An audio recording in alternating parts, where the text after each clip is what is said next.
NIPFP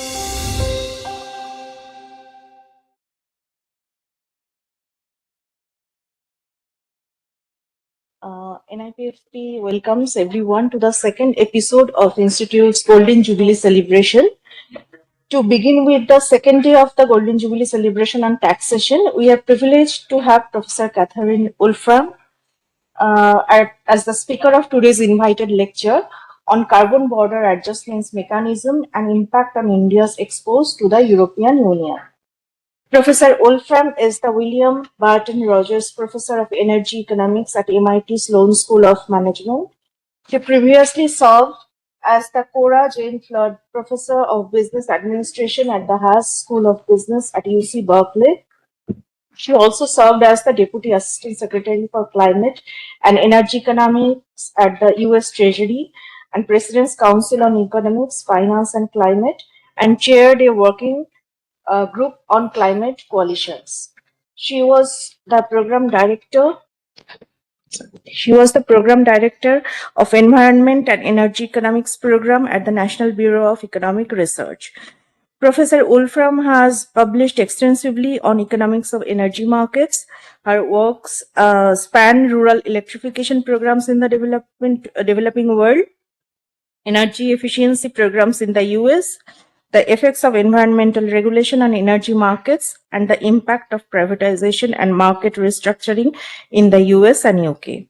She is currently working on projects at the intersection of climate, energy, and trade, including work on carbon border adjustment mechanism and oil market sanctions. Welcome, Professor Wolfram. The session is with Professor Ram Singh, the director, Delhi School of Economics, will be chairing the session, but as he is getting late to arrive, Professor Jena will be chairing this session to start with the session. Thank you. With this, I hand over the floor to the chair. Thank you. Good morning, everybody. We are starting the second day of our conference. So, as Professor Ram Singh is a bit delayed, he will come and sit here. So, without much ado, may I invite Professor Wolfram to give your lecture. Great. Good morning, everyone. Thank you so much to Saranjali and NIPFP for inviting me.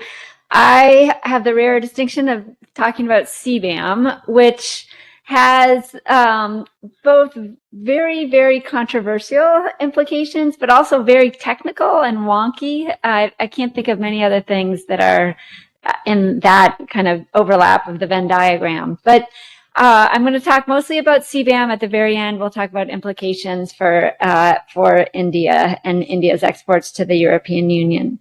So let me start with some high-level thoughts on climate change. And also, I should say, I only intend to talk for about an hour. I hope that what I say is provocative enough that we can have a lively conversation in the remaining time. So at a high level, I think governments have shown themselves to be pretty good at solving local pollution problems. So I was recently in Beijing. You can see for 50 miles, not what Beijing looked like as recently as like 10, 12 years ago. So there are these pictures of, Tiananmen Square before and after that the air was cleaned up. If you've been in Los Angeles, like I was in the 1970s, there the smog was very dirty, but now the air in California is pretty clean. So I asked Claude AI what Claude thought India's greatest local pollution success was. You can think about what you think the answer might be. So Claude pointed to the Ujjwala program. 100 million households have replaced, using dung, using wood for cooking with using LPG. So a real success for indoor air pollution. I asked ChatGPT also. ChatGPT thought it was the resurgence of tigers. That's been a very good environmental success in India. But the problem with climate change is that we're not addressing a local pollution problem. We're addressing a global problem. And there, I think the thing that's really plagued climate negotiations and climate progress is the collective action problem. that, is represented here. If individual countries figure out that if they take action, it's only them taking action, they're not really making a dent in the climate problem. And so the incentive is to basically, as the diagram suggests, stop rowing. And I say that coming from the country that's like the number one rowing backwards at this point. And so, if every country sees that every other country isn't taking action, then the whole thing falls apart and we're left with terrible free rider problems and terrible collective action problems. So with that in mind, I think it's notable that we have seen a fair amount of progress on carbon pricing. And in a room full of economists, I think that there need not be an introduction to carbon pricing. Carbon pricing is kind of the canonical solution. You put a price on the environmental externality, ideally a price reflecting all the social cost from the externality. And there are a number of countries that have started to make progress and have put on carbon prices. So if you look at this map and focus on the G20 countries, the ones in color, you don't need to pay attention to the different colors. The ones in colors are the ones that have enacted carbon pricing at some level. So India, since the launch of the CTS, is now in blue. Brazil is purple because Brazil has legislation passed to launch an emissions trading system, but has not yet implemented it. But of the G20 countries, there are 3 that don't have carbon pricing at the federal level: Russia, Saudi Arabia, and the United States. So the United States kind of in the company of other petrostates, which we will get to. So with this, I think we can start thinking about the Nordhaus idea of a climate club. So Nordhaus wrote in 2015, Bill Nordhaus, about the idea of a subset of countries that agree to price carbon and maybe agree to price carbon at a certain level and agree to impose tariffs on countries that remain outside of the club, countries that remain resistant to pricing carbon. I think when he wrote this, he probably didn't imagine that it would be the US that was outside of the club and the ones subject to border adjustments. But, this, as he articulates in the title of the piece, is a way to try to address the free riding problem, a way to try to solve the collective action problem. So what I want to talk about is, I think, that the best shot at getting something like this Nordhaus style climate club, which was the launch at COP30 by the Brazilians of the Open Coalition on Compliance Carbon Markets. And in climate policy jargon, compliance carbon markets is basically carbon pricing, so the Pigouvian tax.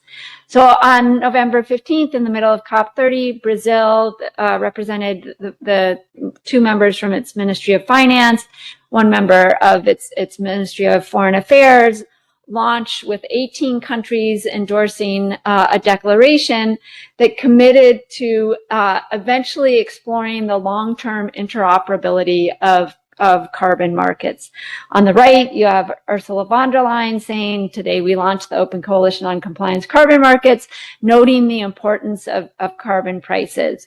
So what I want to talk about for most of this talk is basically what this Open Coalition is, why I think it came about now, what it could potentially become. Just to quote the Bloomberg News report on the Open Coalition, Bloomberg says that Brazil believes that integrating carbon markets could be one of the most important legacies of COP30. And I agree. I think that, this is a very important step towards addressing the I think, most pervasive problem with climate change, which is the collective action problem. So COP was 18 countries endorsing a declaration. The Open Coalition formally launched on May 7th with Brazil as the lead and China and the European Union as co-leads. And China, about a week later reported, thinks that it's a major step towards rules for a global carbon market. So China seems all in on this. So as I said, what I want to talk about is why I think this might have happened now, why maybe now it's something that can get traction, and that's where we'll start talking about the carbon border adjustment mechanism. I also think that U.S. politics, in a strange way, kind of ceded the stage to other countries and let something like this bubble up. And then I'll talk about some work that I've done with the Global Climate Policy Project at Harvard and MIT, kind of articulating a view of what this climate coalition could look like. And I will note, India was not one of the 18 countries that endorsed the Open Coalition, has not joined the Open Coalition, but we'll talk about why, this might be something of interest to India. Okay, so why now? As we've said, economists have been talking for years, maybe decades, maybe centuries even, about carbon prices. And it's not a new idea in climate policy circles. The Kyoto Protocol kind of endorsed this clean development mechanism approach that reflected carbon prices. The Canadians in the late 2010s launched a global carbon pricing challenge. The Germans in 2021 brought an idea of a Nordhaus-style climate club to the G7. But none of those, so for instance, right now, the German Climate Club I would describe it as kind of like a talk shop. It's 80 plus countries that are like talking about carbon pricing, but nothing that's really kind of binding and imposing, for instance, penalties on the countries that stay out of the club. Okay, so why now? Why do I think the Brazilian Open Coalition is something that unlike some of these other things could actually get traction? I think the EU CBAM has a big role to play here. So what is the EU CBAM? Basically, it recognizes that in the EU, manufacturers have to pay a carbon price. Through the ETS, say the carbon price is about 75 euros. What the CBAM does is starting this year on January 1st for the 5 sectors listed there, it says if you are sending imports into the EU at the border, you are treated as though you are part of the ETS. And so you have to pay the 75 euros if that's the full ETS price. Right now, ETS producers get a fair number of free allocations, so they're not, paying $75 on all their emissions. And for now, the imports are treated the same way.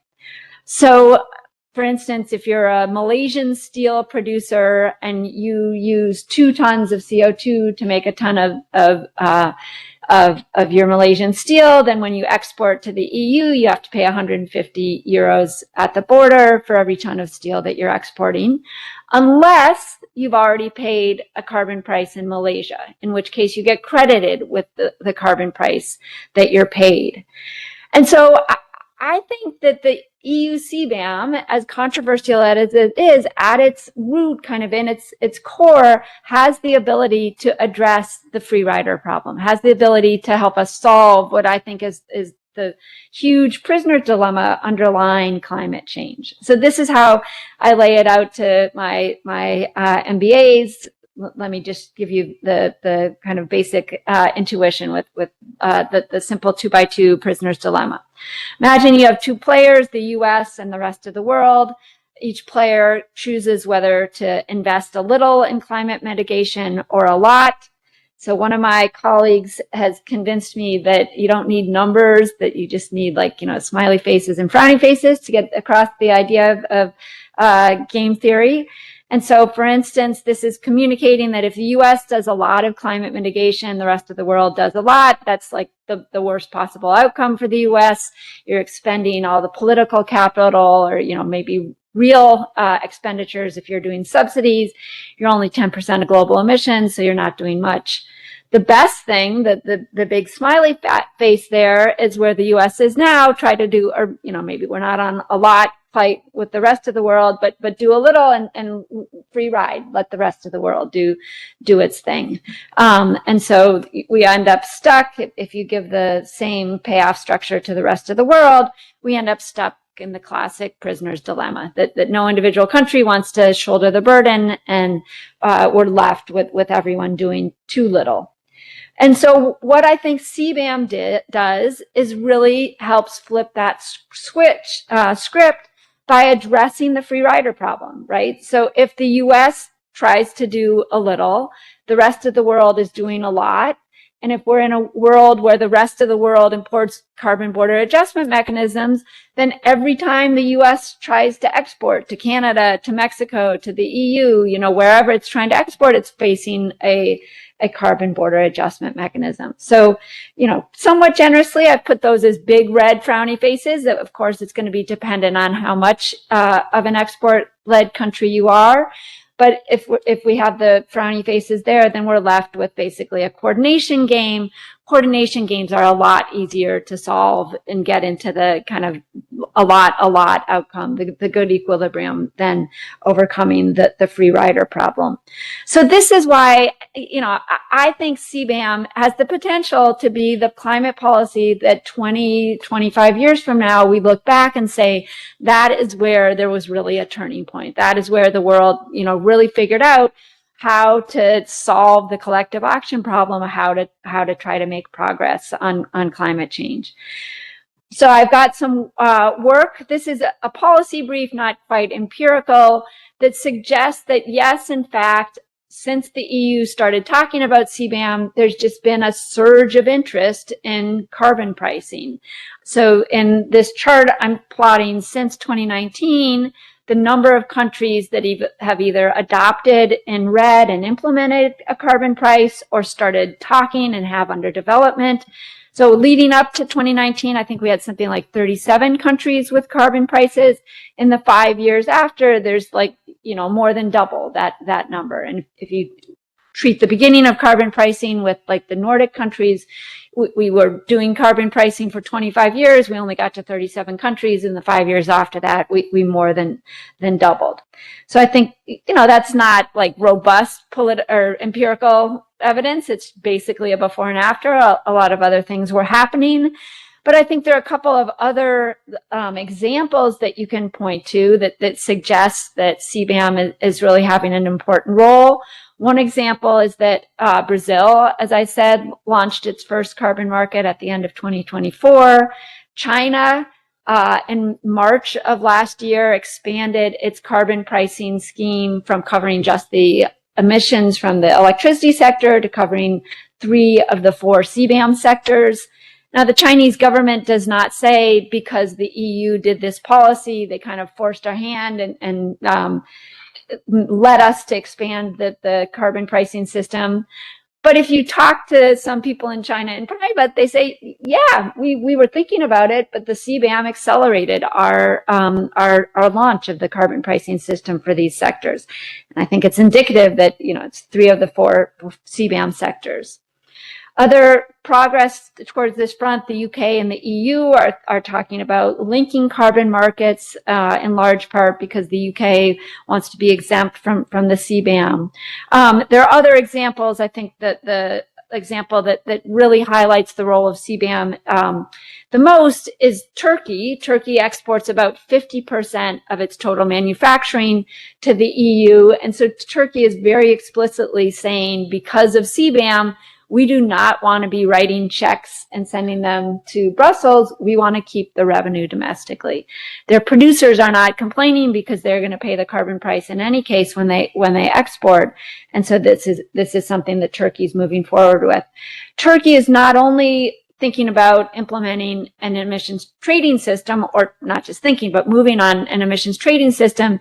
Turkey is also thinking about a carbon border adjustment mechanism. So you can say it took the EU, 15, 20 years to get from starting the ETS in 2005 to launching the CBAM. Turkey has condensed that to a much shorter time period and figured out if we put on carbon prices, our domestic manufacturers will be exposed to imports from countries that aren't pricing carbon. We're going to move with the CBAM.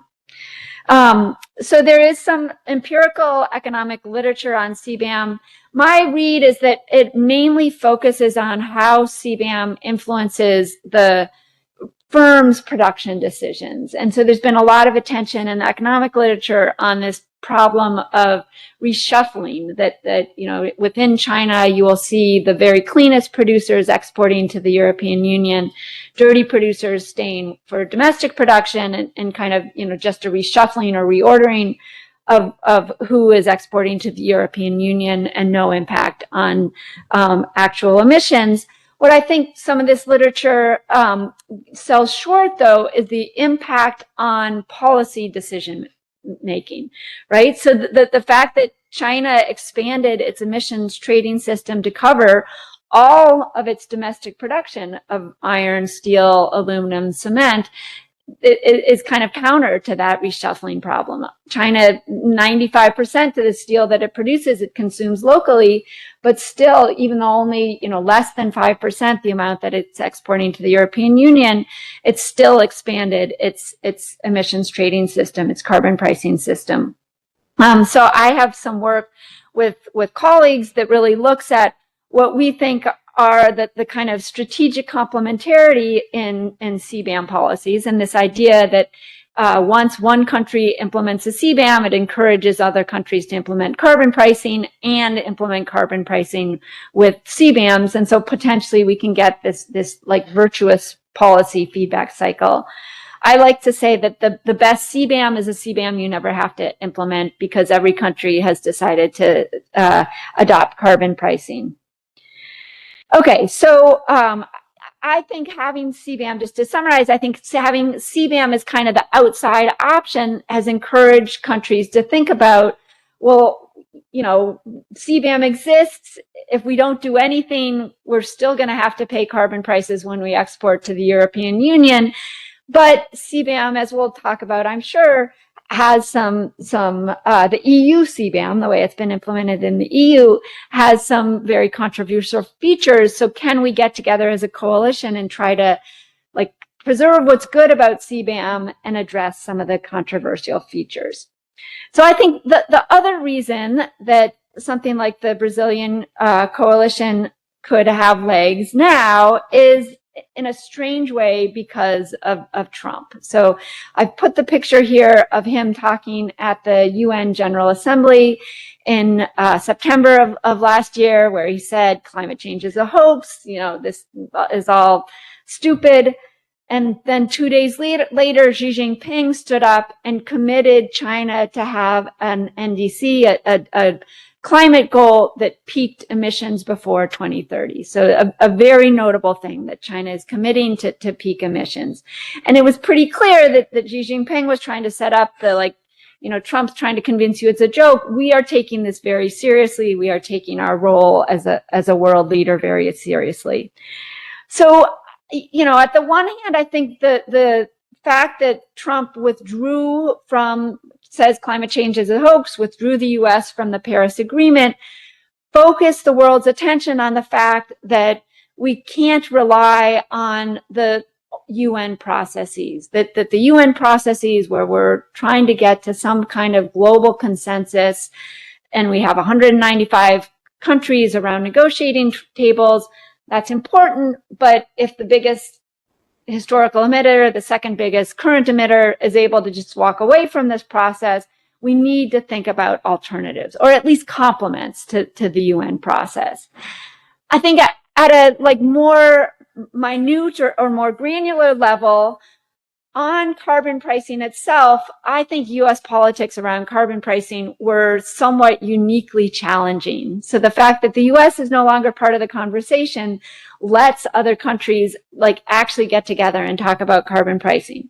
When I was in the Biden administration, I watched, for instance, when the Germans brought the G7 climate club proposal to the G7, how other countries were kind of trying to do backflips to accommodate the US.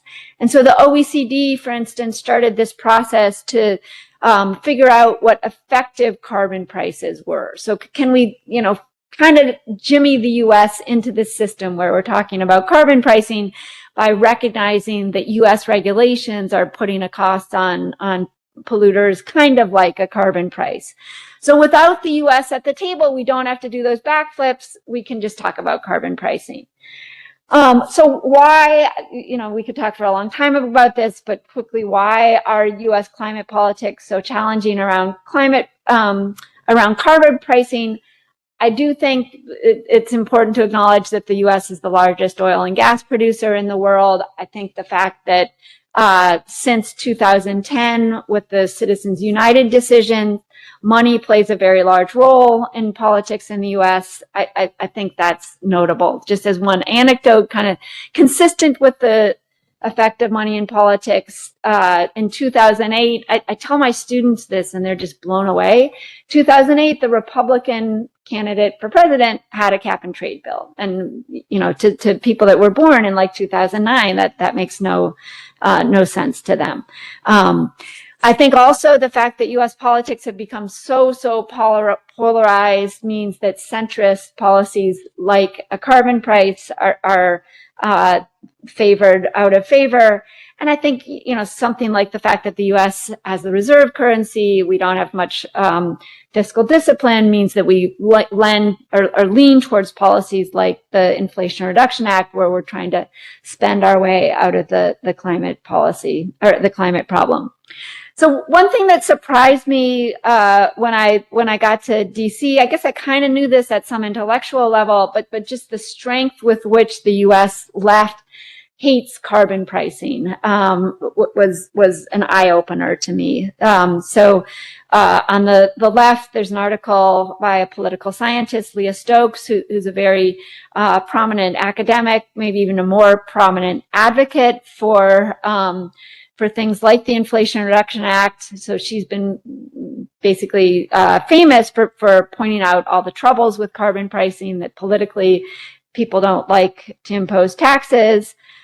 Here's a Bob Kopp, who's a climate scientist, noting on August 7th, so this was right after the Inflation Reduction Act agreement had been reached. Biden had not actually signed it, but he's saying environmental economists should probably take a moment of humble reflection to ask whether the discipline's focus on first best carbon pricing contributed to how long it's taken to get U.S. climate legislation. So very, very critical of the idea of carbon pricing. This is just two examples, but it was my impression that on the left, there were a number of people who would have preferred no policy on climate to something that embraced carbon pricing.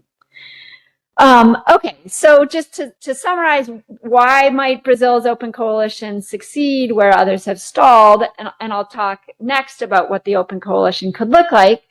I think the fact that it was introduced with the EU CBAM as essentially the outside option, and the potential that we'll see a proliferation of CBAMs, I think that is encouraging countries to get together and think about better, kind of more coordinated ways to talk about carbon pricing. I like to think that we have basically already instituted a program where we are trading carbon across borders, because we are trading steel, aluminum, you know, these very heavily emission intensive industries. We are trading those across border. And if they're priced in different ways, we really need to get together to think about how to recognize one another's carbon prices in those trades. The second thing, I do think the fact that, unlike the German Climate Club, I think the fact that Brazil was the lead on the Open Coalition, that it was introduced by the Global South, I think that helped other Global South countries feel somewhat comfortable that their issues and their perspectives would be reflected in the discussion. I do, as I've said, I think there's a growing recognition. The U.S. withdrawal really underlined this, that the Paris Agreement is not enough. I think the fact that China has emerged as the dominant clean energy manufacturer, I think that probably played a role in China joining the Open Coalition. You know, I think, you know, Xi Jinping wants the world to go down the peak emissions and reduce emissions very quickly, in part because that means that people will be buying solar panels and electrolyzers and electric vehicles from China. And as I've said, I think that the U.S. withdrawal from the Paris Agreement, on the one hand, emphasizes the need for these minilateral approaches, and also makes it so that we don't need to accommodate the U.S. political constraints on carbon pricing. Okay, so what I want to talk about now is the work that we've done at the Global Climate Policy Project on climate coalitions. we worked closely with the Brazilians in the lead up to the COP announcement, but I want to emphasize that this is academic work. I don't speak for the Open Coalition, and you know, this is definitely not something that the countries that have joined the Open Coalition have endorsed. So in March of last year, we convened a working group that was very purposely made up of mainly academics, all economists, and it's kind of like a, you know, track 2 dialogue, right? We can all talk to one another as economists. We can say free rider, externality, and we all know what one another are talking about. We're not just reading our talking points. But we also purposely chose people who were in touch with the policymakers and kind of had their finger on the pulse for policy in their local countries. So we have 2 people in this working group from India, E. Samanathan from ISI Delhi, and Vaibhav Chaturvedi from CEEW. We have 2 people from Brazil, 2 people from China, 1 from Canada. You can see the whole composition of the group. So we had some very robust discussions about, like, what can we think about to actually bring the Nordhaus Climate Club idea into being. What would that practically look like? And in September of last year, we launched this report on building a climate coalition. So let me tell you a couple things about what's in the report. I'll also give you the QR code at the end, and you can, you know, download the 100-page report if you want to think about. So we are really articulating what it would look like to have a voluntary coalition of countries that agree to price carbon emissions. So we think about a climate coalition that embodies carbon price floors, and pay attention to the plural there. I'll talk about why that's plural. We think it makes sense to start with a subset of industries. So the Nordhaus Climate Club was based on economy-wide carbon pricing. We think that at least initially it makes more sense to focus on the CBAM sectors. The CBAM sectors are easy because they are like very well-defined products. They're also very carbon intensive products. I'll show you that in a second. And in the actual Nordhaus Climate Club, what he has is a punitive tariff if you remain outside of the coalition. So any export to the or outside of the club, any export to the club countries is hit with this punitive tariff. But we think starting with border carbon adjustments on imports from the non-members makes sense.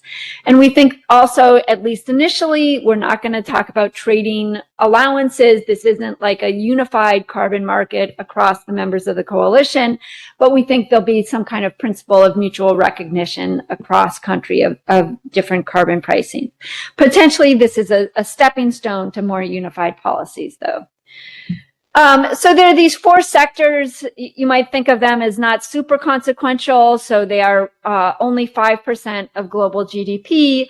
But from an emissions perspective, from a climate perspective, they are quite consequential. So if you look at the far right column there, they add up to more than 20% of global CO2 emissions. When you factor in the electricity that's also used to make aluminum, to make some of these goods, it's more than that. So these are very carbon intensive goods.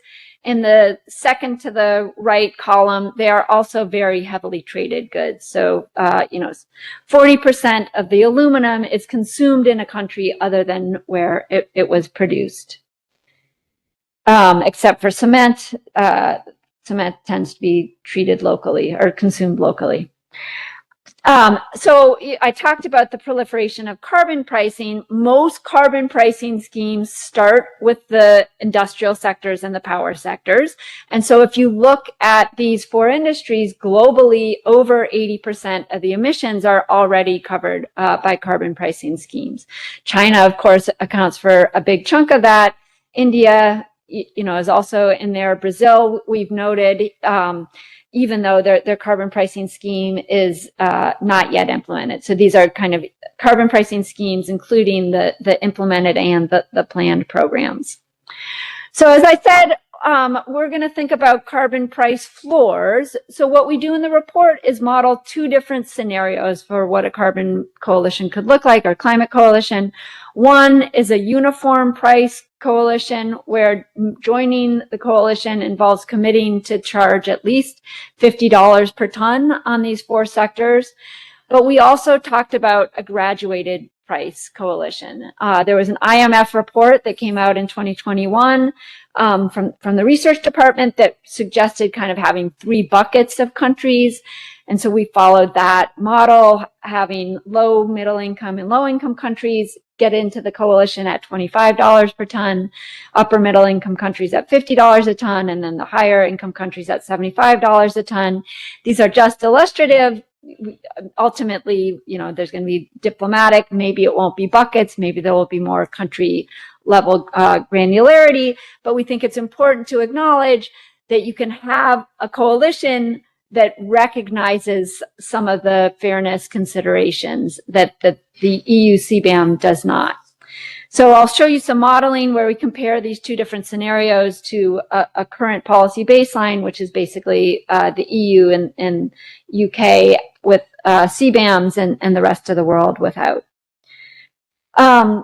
So just the way we modeled the coalition in the report last year, we didn't know which countries were going to endorse the coalition. And so we modeled it basically the members of the working group countries were in the coalition, plus a set of 9 African countries that we identified as both big producers of aluminum, steel, cement, and fertilizer, also producers that were exporting more than, I forget, something like 40% of their production outside of Africa, so outside to other countries, and that were relatively clean, and so stand to benefit from a world that prices carbon because their relative cleanliness then gives them a comparative advantage.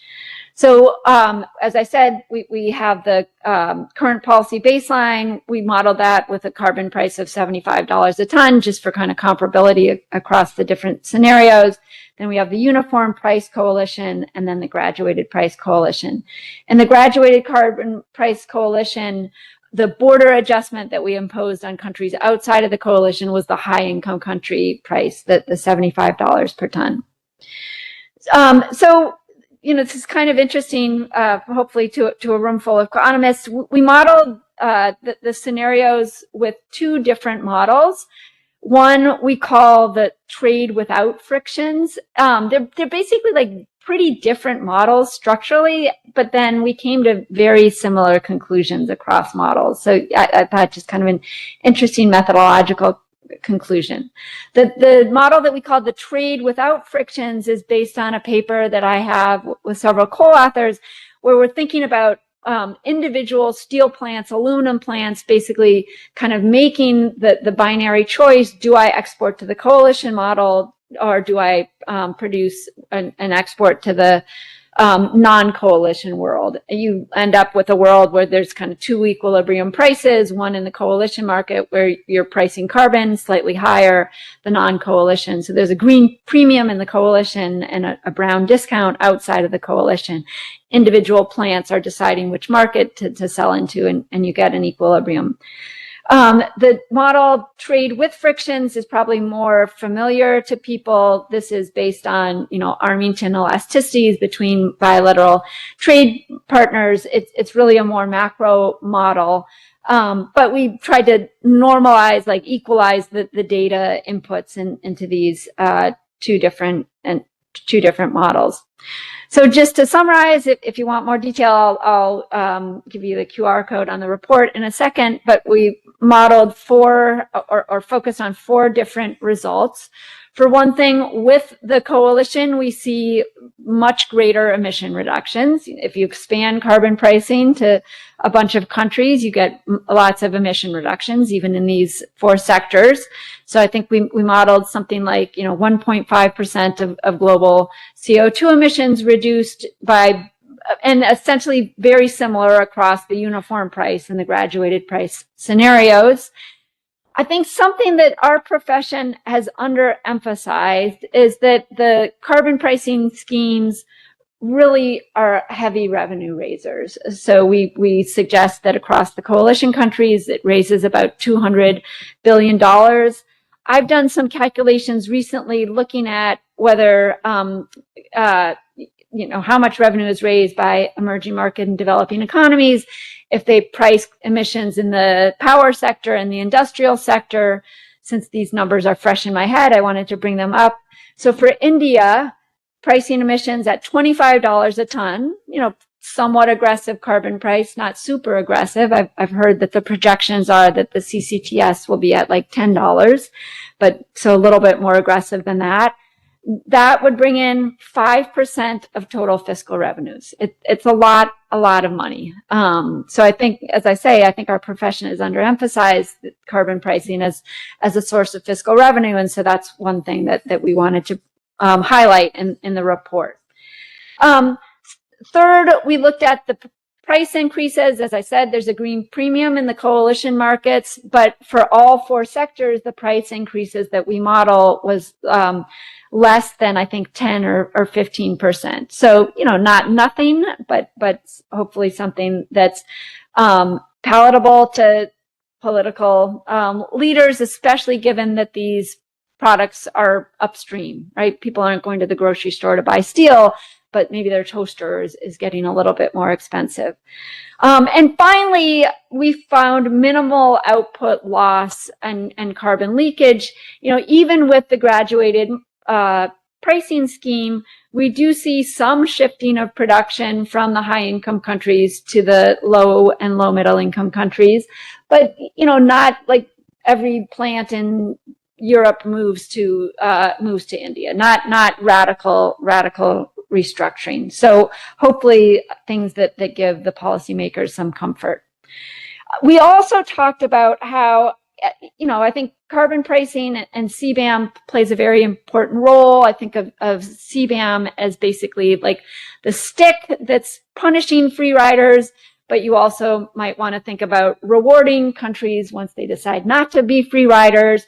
And so we thought about ways to support low and middle income country membership in the coalition beyond potentially giving them this lower price exemption from the CBAM, like the graduated pricing scenario did. So we thought about, for instance, having agreements on tech transfer within the coalition, agreements on climate finance, similar to, for instance, the agreement that the Indian government and the EU made around the FTA, where the EU is committing to, I forget if it's 400 or 500 million, I think it's 400 million euros, $500 million to decarbonize the CBAM sector. So can we think about expanding that type of support as basically, the carrot? If you come into the coalition, we know that imposing carbon prices on these sectors isn't easy, but if those sectors see that they will be supported in their decarbonization, maybe that makes them more accepting of a carbon price. And finally, some kind of, capacity building, especially setting up ETSs can involve administrative costs. So is there a way to have international capacity building? All right. So just to conclude, I think it's interesting to consider, as I said, India did not endorse the Open Coalition at COP30, has not joined the Open Coalition since its launch in May. Why might India eventually want to join a coalition as described in our report, which is different from the Open Coalition? The Open Coalition Declaration did not say, as I said, it articulated this vision of long-term interoperability in carbon markets. It did not say anything about trade or border adjustments. I think those are controversial.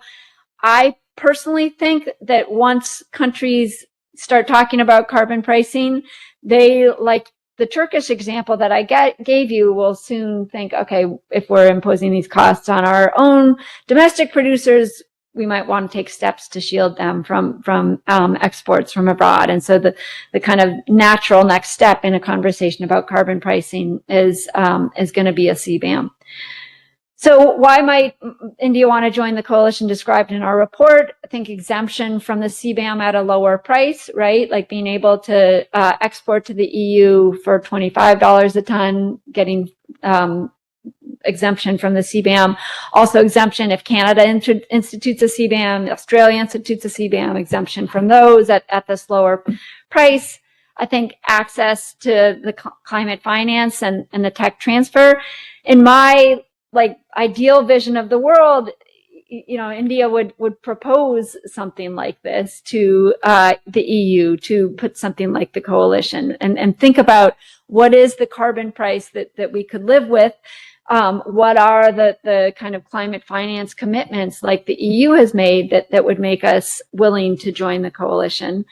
I think even the coalition that exists now, there's some benefit to India for being a rule maker and not a rule taker, right? If other countries are getting together and starting to think about how do you normalize measurement, reporting, and verification schemes across countries, how do you think about carbon accounting?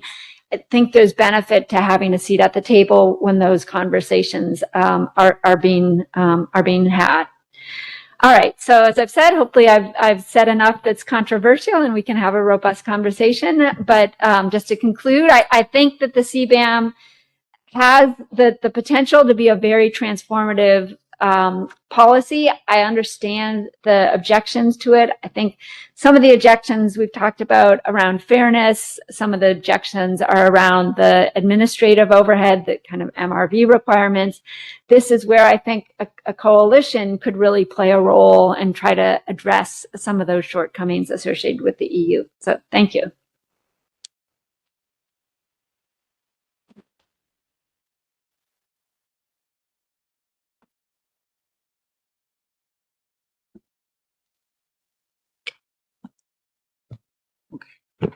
Thank you, Professor Wolfram, for such an excellent presentation on CBAM. And as we also see, there is the kind of activities that we have started in India. Particularly, this 2026 will be an important year when the CCTS, particularly the carbon credit trading system that has already been put in place, as you said, the $10 that you are very aware of. So, but your case for joining an open coalition, and particularly the revenue potential and the technology. That will be very important for India. So I think we have enough time for discussion and comments and questions. So the floor is open. I would request all of you to put your questions and comments and suggestions so that we'll have a healthy discussion. Thank you. Hi, Professor. Really loved your presentation. I just have two questions. One is there a strong evidence that carbon pricing has changed emission behavior at scale for any country particularly or any sector? Secondly, right now in India, we are sort of trying to promote manufacturing through PLI, that's your production linked schemes and stuff like that. So in an emerging and a middle income economy where we are still developing and we are still trying to promote those sectors, what role does carbon pricing play? Is it regressive or is it going to help us? Also, how should policymakers think about this carbon pricing, because it's sort of going to burden the low income households. So how do we think about those? Thank you.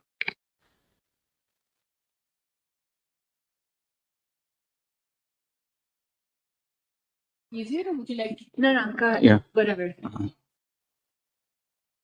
Thanks, Catherine. The question is on European Union agreeing within this coalition, because as I see, the regulation is actually very well written out. They've not been very flexible with exclusions or changes. So how agreeable they are to this. There's also a little bit of difficulty with how EU responds to domestic policies. So we've seen the exclusion of fertilizers at the request of fertilizer companies within the EU. Perhaps that might help in the conversation at the coalition, but just your thoughts on that. And of course, South Africa is not in your list, as I remember, and they do have both carbon price and carbon tax. So quite curious why it's not in the list. Thank you.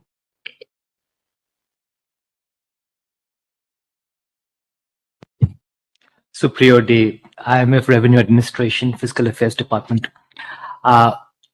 Thank you for I've absolutely loved your presentation. There weren't any equations, and it's something to learn of how to do a presentation without too many equations, and also the smileys. Yeah, I really like that. So thank you for that. And my question is more to do with administration, mainly customs administration. And I think our next speaker is going to be someone who's more of an expert on that.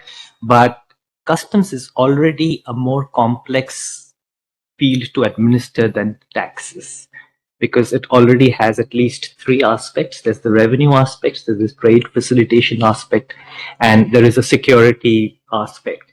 So with this, we are asking them to have a fourth pillar. So, and these are not easy to sort of reconcile. Like if you want to facilitate trade, you want things to be faster, but then if you want security, then you need to be very careful about what you're letting things in. So I'm just slightly concerned that in a very complex administrative environment, especially for countries with lower capacity, joining the club may increase administrative burdens at the customs level, at the clearance level, and just voicing my concern. Thank you. Yeah, please. Thanks a lot. No, this was an excellent presentation, very inspiring. Two questions. One is about the politics of all this. Many countries have accused the EU of trade issues, trade distortions, that CBAM is kind of like a tariff, which should not be that, and including by China, I guess, have been very critical of the EU system. So how would you respond to these sort of political issues? The other is there's always, when we discuss CBAM, it's all about the import side, right? So creating a level playing field within, let's say, the European Union, so that others have faced the same prices. We never talk about the other side, the sort of the exports. If you think of border adjustment, can do it both ways. So creating a level playing field for the exports to other markets. So what is your view on sort of relieving exports from the carbon price to create this level playing field outside? We'll have a second round if there is a need, but please. All right. Yeah, thanks so much for those great questions. Let me try to go through them one by one. Evidence that carbon pricing has worked. There are definitely empirical papers that have looked at the EU. The EU prices started out pretty low, on the order of, say, $15 a ton. And there were papers even at that stage that showed that there's some response. I tend to think of the responses that people observed then as like valve tightening, that companies figured out little things that they could do to avoid the $15 a ton. Of course, after the invasion of Ukraine, prices went up by a factor of 4. And I think the problem is that that's still not high enough in these heavy industries to actually get the deep decarbonization. So there's the kind of gap between valve tightening and like retrofitting your plant to do carbon capture and sequestration. And so the EU, as part of the reforms that Saranjali referred to, has started using some of the carbon pricing revenue to fund subsidies for decarbonization, and trying to kind of have the carbon pricing system work together with those subsidy type programs. And so, hopefully that those will start to incentivize the deep decarbonization. In terms of the burden on low-income households and how regressive carbon pricing might be, I do think that ideally you can use the revenues to offset those types of effects. I also think that if you're excluding the transportation sector, if you're starting with these like heavy industries, that's less of a concern, but yeah, definitely still something to pay attention to. And in terms of promoting manufacturing, you know, one thing I've heard, I like CBAM because it's promoted carbon pricing. Other people have said that CBAM is not just promoting carbon pricing, it's like changing the conversation about climate. It's no longer a conversation about we need to do this to be good stewards of the environment. It's like the world is moving towards clean energy and clean production. We need to be sure we're part of that economy of the future, right? So I think that I think someone should, or maybe there's work that makes this case empirically, but it seems like there's a lot of, you know, building and investment in these clean energy, like low carbon steel stuff of the future that could be a job creator in a place like India. I don't see it as like this is necessarily going to put the brakes on manufacturing. Okay, I wrote down the EU agreeing to be in the coalition. Yeah, like if I were the ruler of the world, I would ask the EU to hold the line. I think having the EU CBAM as said, the outside option is important. I think, for instance, say the EU said, we agree with the IMF proposal. India can come in at a third of the price. I bet the response would be, wait a minute, a third? We want a fourth, right? I think that if the EU does it first, then it's not going to be enough. So I think a proposal that comes from India would be more persuasive. I think something, you know, ideally like within the framework of the coalition, if it's not just India, it's like India, Brazil, South Africa. If there are a subset of important low middle income and upper middle income countries that propose something, I think then the EU might listen. South Africa was not on our initial list because South Africa is not clean. We put the clean African countries. South Africa's got a lot of coal. And so, yes, it has a carbon price. I don't think it has not endorsed the Open Coalition. I don't know what the status there is, but yeah, South Africa's not got a lot of decarbonization to do. We've been working with the government of Mozambique. Mozambique is on the other end of the spectrum. Mozambique is very, very clean. And so, you know, I think there's a world where a lot of like aluminum steel production moves from South Africa to Mozambique to get the clean electricity. On the kind of administration questions, I agree. I think like at least in the short term, the conversations about CBAM are focused on the administrative costs that, especially for small and medium enterprises, it's like a non-tariff barrier. Again, in my like idealized version of the coalition, if you have a coalition, someone described it yesterday, it's basically like a trade block for climate, right? So then you have free trade. You don't have to have customs authorities measuring every block of aluminum's carbon content. You just know as long as there's trade within the coalition, the countries are complying with their carbon pricing regulations, and we don't have to measure at an individual product level what the carbon content is there. So I see the coalition as kind of a solution to some of those administrative problems. On the politics, I think the fact that the EU is part of the Open Coalition is important because the EU has been such a leader. But as I've said, I do think that like the next step should come from a non-EU bloc. Although I'm not a politician, so take that for what it's worth. But I do think that part of what I've said, part of what we're trying to do is, because I think CBAM is definitely a positive step, but it is much maligned. So are there ways to like preserve the good parts of CBAM and address the bad parts?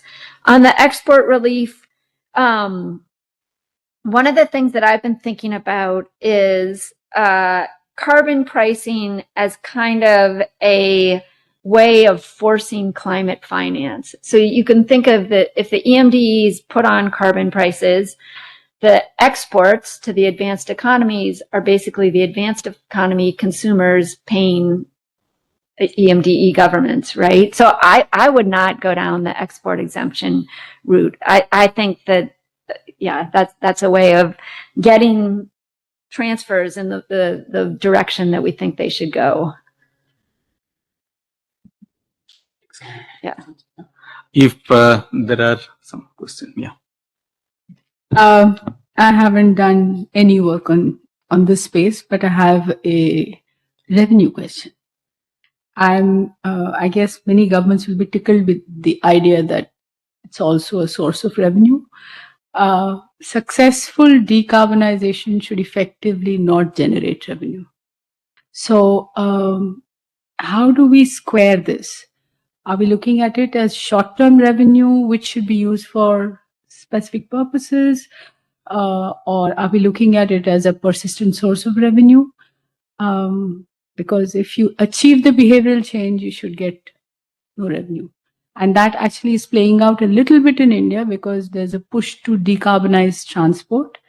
There is a push to go towards EVs. And so consumption of diesel and petrol has actually plateaued and perhaps will start falling. And that's an important source of revenue for both governments, central and state. So that is basically a question. So should you be presenting this as a revenue source or under not make the revenue point at all? So another layman question.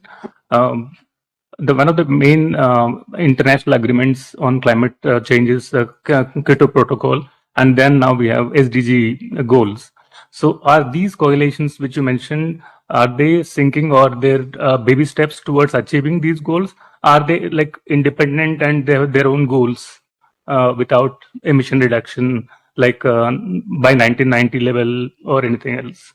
Because the talk is much on revenue than emission reduction.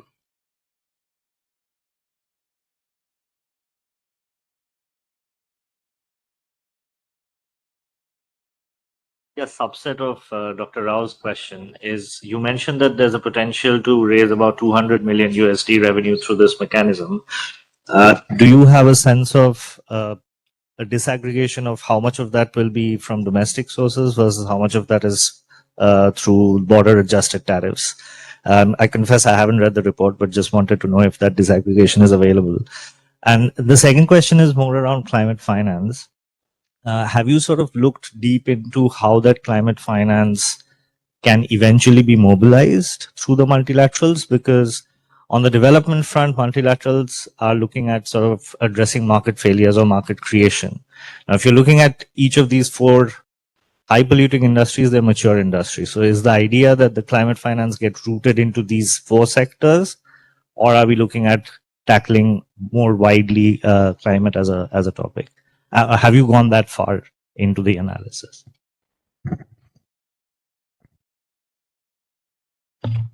Thank you very much for the excellent presentation that you gave to us.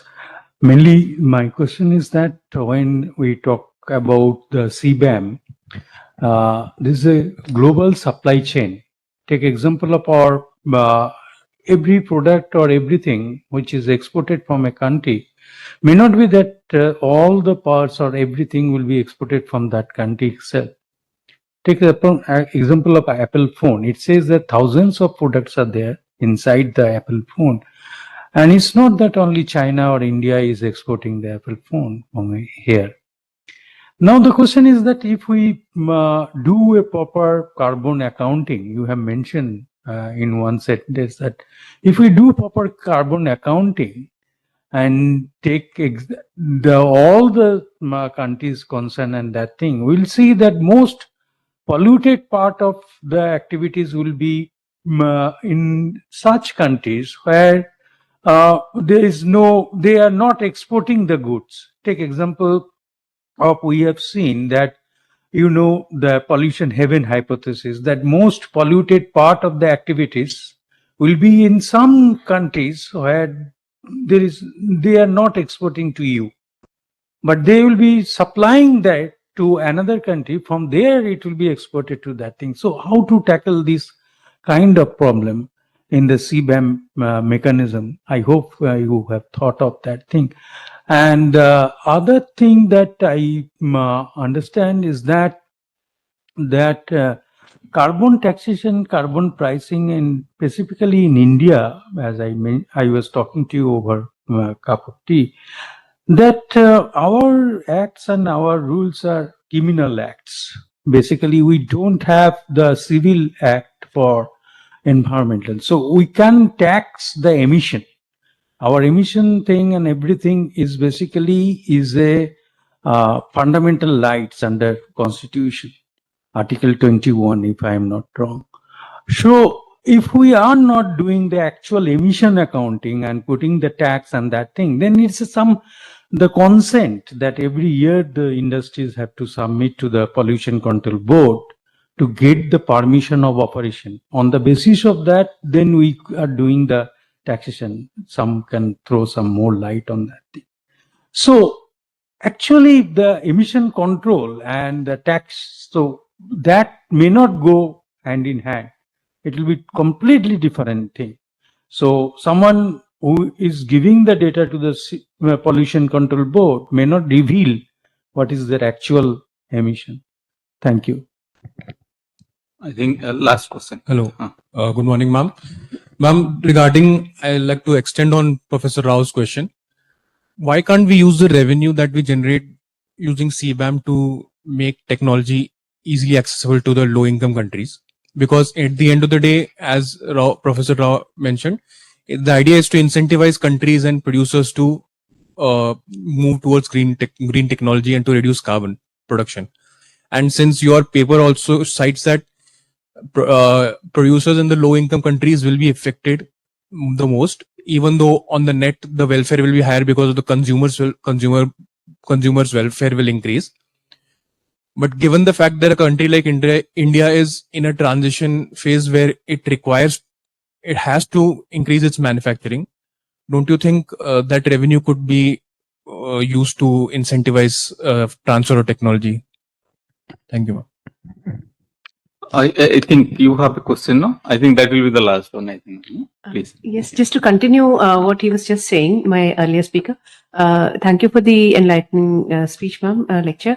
I just wanted to continue the point that he was trying to make. When we talk of the revenues, do we also aim at mandating that the revenues would be spent either in incentivizing the low emissions of carbon or at least in more environmental friendly activities like afforestation or solid waste management, etc.? Is it not likely, or is it not expected that this revenue should go towards the other side of the activities? So revenue is most important. Yeah. Yeah, understandable in this group that revenue is a very important consideration. There's definitely a tension between emphasizing the revenue and understanding that the ultimate goal is to have successful decarbonization. I guess I would point out that the goal is not zero emissions. The goal is net zero. So even, say we get to 2050, 2060, and we're at net zero, there will still be some, in the economist ideal, right, there'll still be some positive emissions that we're collecting a carbon price on, but we will use those revenues to pay for the removals. Like the revenues will be exactly in balance because we'll be at net zero. Whatever we're collecting, we're paying for removals. So I do think like customizing or getting people in the frame of mind that we'll use some of the revenues to pay for decarbonization isn't a bad thing, because that's the end goal that we're aiming for. But that's a couple decades away, and in the meantime, we're producing way more than we're removing. So let's use the revenues for other things. I hear you, but I also think that it's far enough away that I'm not worried about it. On the alignment between the coalition and the Kyoto Agreement and the Paris Agreement, those are very, very sacred objects within the climate community, and we see this as a way to help countries achieve their nationally determined contributions, which are, the structure underlying the Paris Agreement. So I think I think that there is a role for both the UNFCCC COP meetings. I think it's very important to have a forum where every country has a voice, but I think we need to acknowledge the limitations of that process and have other processes in addition. I wrote down domestic versus BCA. I forget who that question was from. So the finding in the report is that the vast majority of the revenue collection is from the carbon price and not from the border carbon adjustment. I think the total is 200 billion or something like 180 billion, and maybe 2 or 3 billion of that is from the BCA. It's really the domestic carbon price. And in terms of using the climate finance, getting the climate finance mobilized, some of the work that we're involved with right now at the Global Climate Policy Project is trying to think very specifically at an individual aluminum steel plant. What is decarbonization look like? What are the pathways? What would it mean to install carbon capture and sequestration? Think about land availability, think about, all the individual components that would go into that, and really help the MDBs or, wherever the money comes from, think about the most effective, first 5 big industrial decarbonization projects in India, in Indonesia. So we're developing what are called marginal abatement cost curves and going plant by plant and trying to identify those opportunities. I won't go into kind of more broad. I think, there's a whole nother conversation on MDB reform and whether that money flows well, but I'm going to stay outside of that or stay away from that conversation. On the question about the global supply chain, I agree. This accounting makes my head hurt, but that's the beauty of a carbon price. Then we don't have to do separate accounting for carbon emissions. We don't have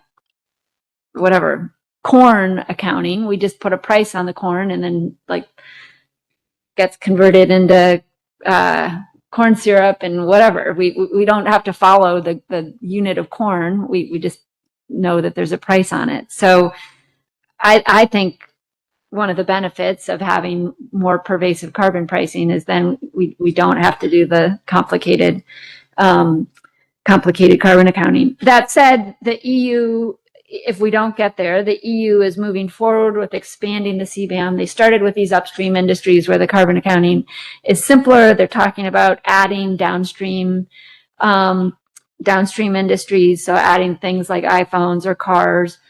One of the mechanisms they've used is to establish default values and basically say, we think the answer is this. If you think it's different, then you go through the carbon accounting steps. But putting the kind of burden of reporting on the exporting countries.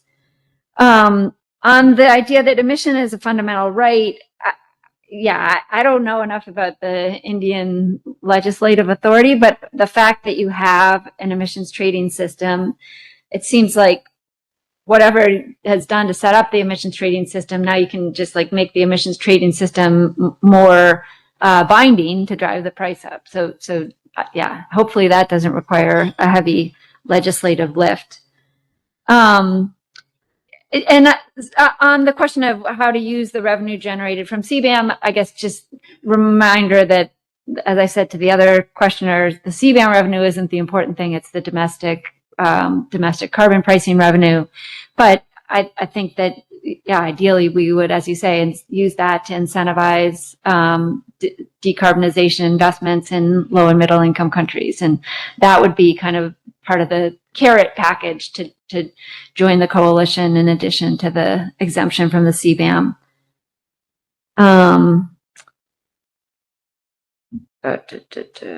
aim at revenue. I'm sorry, I forgot the last question. Okay, thank you. Okay. Please. Can a country be tempted to say, I'll pay the CBAM for my exporters and I leave my country as it is? It is less disruptive and we'll bear the cost.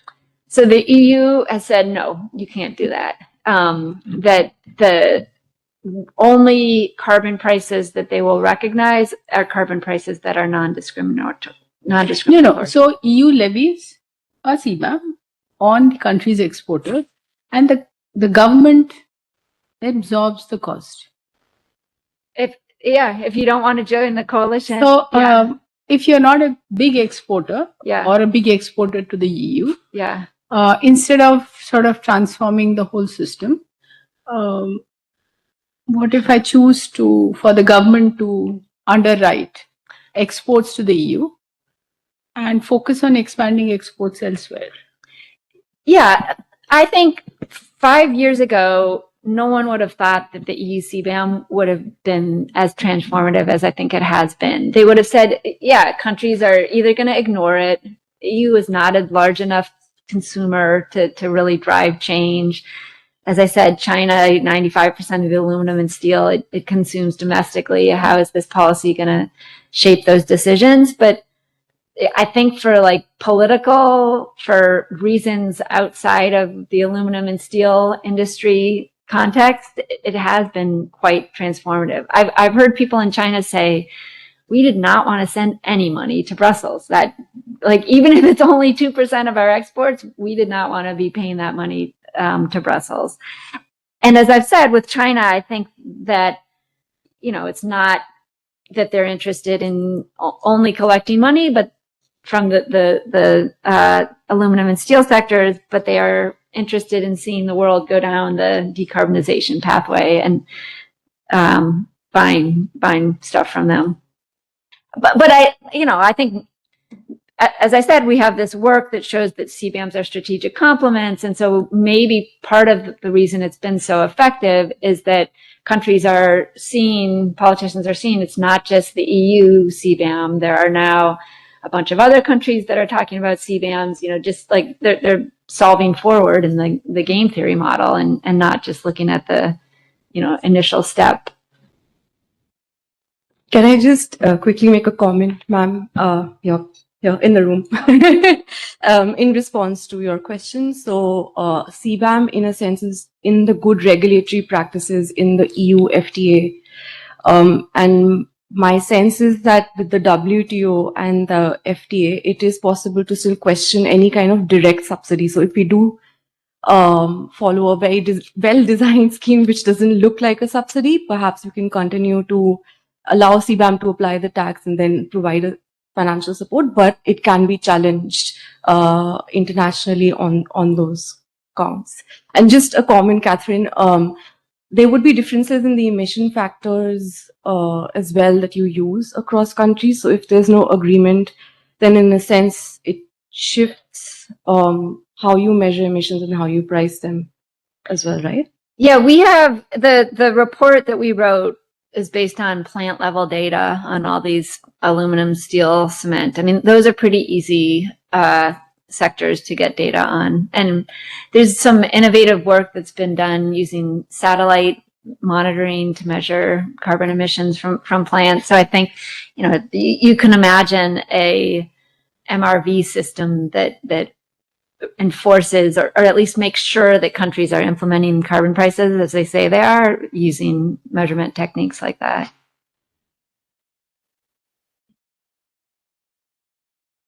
Okay, so Professor Wolfram, very engaging talk, and it elicited a lot of interest, and I'm sure thank you all of you for your comments and suggestions.